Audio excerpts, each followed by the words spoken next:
My name is Alison Poulsen with Couple Solutions and Healthy Relationships.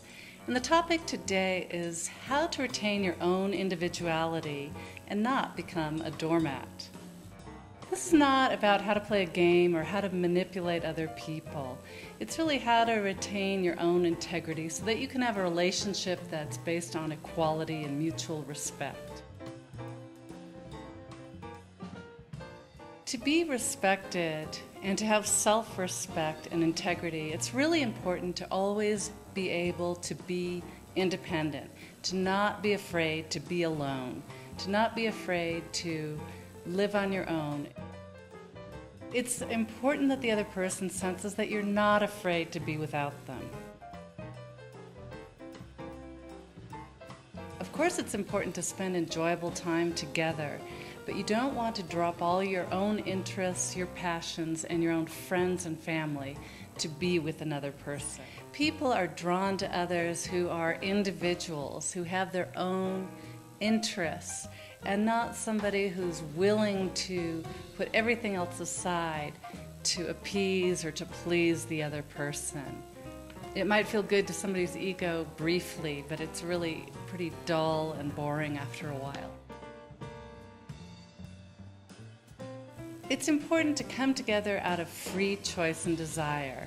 So a couple needs to give each other freedom and to retain your own freedom, not to start asking for permission to do things. And of course, being considerate means that you might tell somebody what you plan to do, or ask them if it's a good time that you go visit somebody. But you don't want to start limiting yourself and making yourself a servant of somebody else. It's one thing to be conscious about your own flaws, to be vulnerable, to want to improve yourself, but nobody wants to be around somebody who's self-flagellating or really down on themselves and self-critical. Try to retain a positive, confident attitude about yourself. It's really unattractive to compare yourself to other men and women all the time and to feel threatened by other people in your life by comparing yourself in a negative manner. Well, it's natural to some extent to take care of each other in a relationship. It's important to take care of your deepest emotional needs yourself and not to become too needy and dependent upon the other person.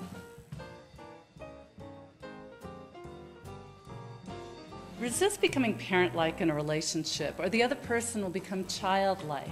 And that kind of dynamic really limits the relationship. It limits the passion, the ability for the couple to grow individually and together as a couple.